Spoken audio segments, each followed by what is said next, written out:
celebration. And this could foreshadow what's to come. Yes, hey, he's very nice. He brought his opponent a ride home. Snisky's not here to exchange short arm scissors or hammer locks.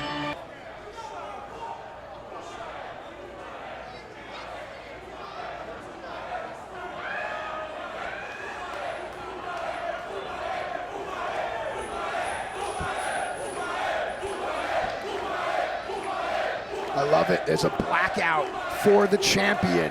It's a nice touch. Well, if Snisky has his way, that could become quite literal by the end of this broadcast.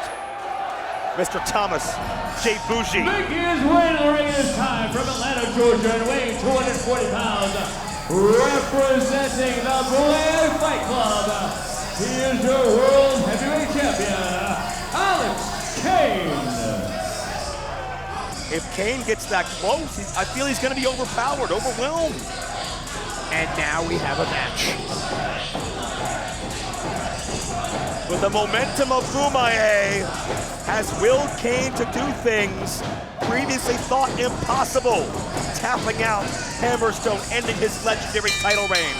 Tapping out, defeating Willie Mack at Fury Road. Yeah, but Snisky's got years on Kane. Look at Snisky's controlling the moment.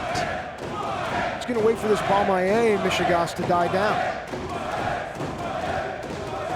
World title not on the line here, but Alex Kane, his future could depend on how this matchup goes. Could? Will. There you go. Because one of two things happens here. Alex Kane loses, and you expect it given the size and the experience.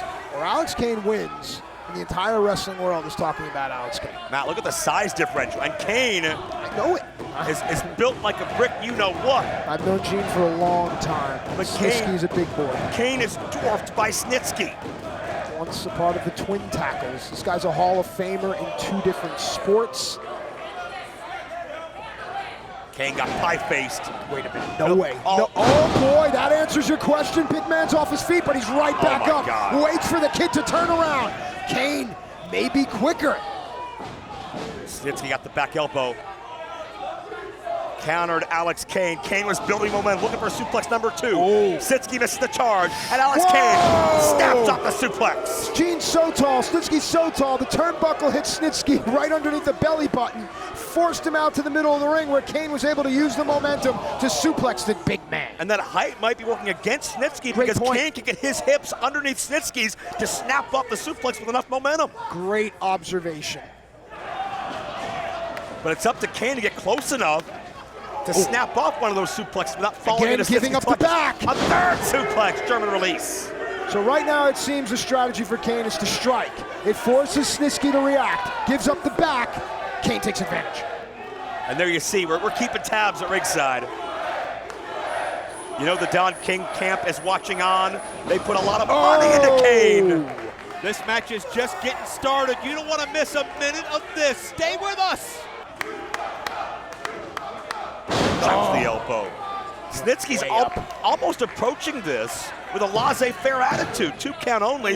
It's almost like Snisky's treating Kane as a day off, which I wouldn't agree with. I don't know if laissez-faire or hands-off would be the correct term. Snisky has a demeanor, and you have to understand that. He's very methodical in his approach. Sure. Listen to this crowd on their feet for Bumaye. It's almost impossible not to be. Sure. It's nothing we expected to happen. It's nothing that we saw in the cards. It just organically came to be the Bumaye movement. Bam, precision. Yeah. Think about the opponents that Snisky's been in the ring with, okay? Think about the wars Snisky has had. Cover, 2 count only. And I think that matters. With whom you've gone to war against, it says a lot about you as you move on in your career. And when you get the most out of something like an elbow drop and you're that size, you may not need a follow-up. And the way Snisky just does something so basic and rudimentary like the body slam. Just the name of the move alone tells you exactly what it does. But when Snisky slams you, it's a little different than when others do. That's a much further height you're falling from and a lot more power behind it. now. I don't see Snisky go up here much. And look at MSL. Oh boy, Biggin. See the balance. Snitsky's That. Wow! somersault senton, but nobody home. And it gives up the back. The question we asked has about to be answered, Joe. Fade to black on Snisky. Can the champion choke out the 6'8" giant? He does. Wow! The winner, Alex Kane. Our Bet Online replay shows you what could be the first dent in the armor of the World Titan Federation, courtesy of World Heavyweight Champion Alex Kane. This is one you hang on the wall, young man. This is one where you can take just a second and admire your work, but then get right back to it. Perhaps the biggest name on the docket for Alex Kane, and there have been some big ones. Add Snisky to the list, and now the entire movement is in the ring, Joe, because as you know, it is for the people. Alex Kane chokes another one out. I don't think this is the last MSL will have to say about this, but the bottom line is, Bomaye is for the people, and the people rejoice. Alex Kane overcomes minimal forfeiting.